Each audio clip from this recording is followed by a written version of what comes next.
Item ಯಾವುದೇ ಇರಲಿ try ಮಾಡಿ ಆಚಿ ಚಿಕನ್ ಮಸಾಲಾ. ಆಚಿ ಚಿಕನ್ ಮಸಾಲಾ. DCM ಅವರು ಹೇಳಿದ್ದಾರೆ ಸರ್, ಸಮಯ ಬಂದಾಗ ರಾಜ್ಯದ ಜನರಿಗೆ ಸಿದ್ದರಾಮಯ್ಯನವರೇ ಉತ್ತರ ಕೊಡ್ತಾರೆ.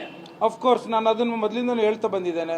ನಮ್ಮ ಮಾನ್ಯ ಮುಖ್ಯಮಂತ್ರಿಗಳು ಇವತ್ತು ಶೇಕಡವಾರು 50-60 ವರ್ಷದ ಇತಿಹಾಸದಲ್ಲಿ ಯಾವತ್ತೂ ಅವರು ಮಾತು ಕೊಟ್ಟಂತೆ ತಪ್ಪಿಲ್ಲ ಅಂತ ನಾನು ಮೊದಲಿಂದಲೂ ಹೇಳ್ತಾ ಇದ್ದೀನಿ, ಈಗಲೂ ಅದೇ ಹೇಳ್ತೀನಿ. ಒಪ್ಪಂದ ಆಗಿದ್ದು ಮಾತಿದ್ರೆ 100% ಸಿದ್ದರಾಮಯ್ಯ ಸಾಹೇಬ್ರೆ ಇವತ್ತು ಕರ್ನಾಟಕ ಜನತೆಗೆ ಹೇಳ್ತಾರೆ ಅಂತ ನಾನು ಭಾವಿಸ್ತೇನೆ. ಅಫ್ಕೋರ್ಸ್ ಅದರ ನಿರೀಕ್ಷೆಯಲ್ಲೇ ಎಲ್ಲ ನಮ್ಮ ಕಾರ್ಯಕರ್ತರುಗಳು ಇದ್ದಾರೆ, ಅದೇ ನಿರೀಕ್ಷೆಯಲ್ಲಿ ಎಲ್ಲ ಜನತೆಯೂ ಇದೆ. ಸೊ ಹಾಗಾಗಿ ಮುಂದಿನ ದಿನಗಳಲ್ಲಿ ಹೈಕಮಾಂಡ್ ಅವ್ರ ಜೊತೆ ಕೂತು ಮಾತನಾಡ್ಕೊಂಡು ಮಾನ್ಯ ಮುಖ್ಯಮಂತ್ರಿಗಳಾದ ಸಿದ್ದರಾಮಯ್ಯ ಸಾಹೇಬ್ರೆ ನಿಮ್ಗೆಲ್ಲರಿಗೂ ಉತ್ತರ ಹೇಳ್ತಾರೆ ಅಂತ ನಾನು ಭಾವಿಸ್ತೀನಿ. DCM ಅವರು ಹೇಳಿದ್ದಾರೆ ಸರ್, ಸಮಯ ಬಂದಾಗ ರಾಜ್ಯದ ಜನರಿಗೆ ಸಿದ್ದರಾಮಯ್ಯನವರೇ ಉತ್ತರ ಕೊಡ್ತಾರೆ. ಅಫ್ಕೋರ್ಸ್ ನಾನು ಅದನ್ನು ಮೊದಲಿಂದಲೂ ಹೇಳ್ತಾ ಬಂದಿದ್ದೇನೆ. ನಮ್ಮ ಮಾನ್ಯ ಮುಖ್ಯಮಂತ್ರಿಗಳು ಇವತ್ತು ಶೇಕಡವಾರು 50-60 ವರ್ಷದ ಇತಿಹಾಸದಲ್ಲಿ ಯಾವತ್ತೂ ಅವರು ಮಾತು ಕೊಟ್ಟಂತೆ ತಪ್ಪಿಲ್ಲ ಅಂತ ನಾನು ಮೊದಲಿಂದಲೂ ಹೇಳ್ತಾ ಇದ್ದೀನಿ, ಈಗಲೂ ಅದೇ ಹೇಳ್ತೀನಿ.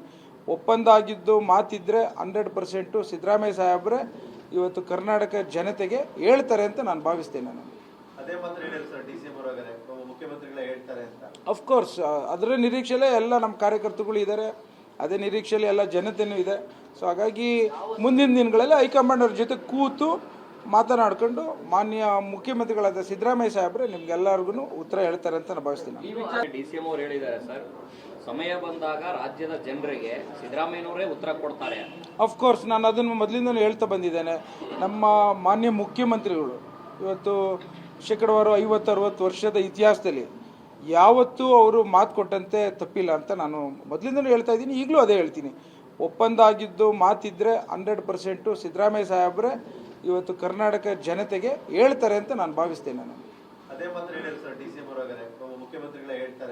ಅಫ್ಕೋರ್ಸ್ ಅದರ ನಿರೀಕ್ಷೆಯಲ್ಲೇ ಎಲ್ಲ ನಮ್ಮ ಕಾರ್ಯಕರ್ತರುಗಳು ಇದ್ದಾರೆ, ಅದೇ ನಿರೀಕ್ಷೆಯಲ್ಲಿ ಎಲ್ಲ ಜನತೆಯೂ ಇದೆ. ಸೊ ಹಾಗಾಗಿ ಮುಂದಿನ ದಿನಗಳಲ್ಲಿ ಹೈಕಮಾಂಡ್ ಅವ್ರ ಜೊತೆ ಕೂತು ಮಾತನಾಡ್ಕೊಂಡು ಮಾನ್ಯ ಮುಖ್ಯಮಂತ್ರಿಗಳಾದ ಸಿದ್ದರಾಮಯ್ಯ ಸಾಹೇಬ್ರೆ ನಿಮ್ಗೆಲ್ಲರಿಗೂ ಉತ್ತರ ಹೇಳ್ತಾರೆ ಅಂತ ನಾನು ಭಾವಿಸ್ತೀನಿ.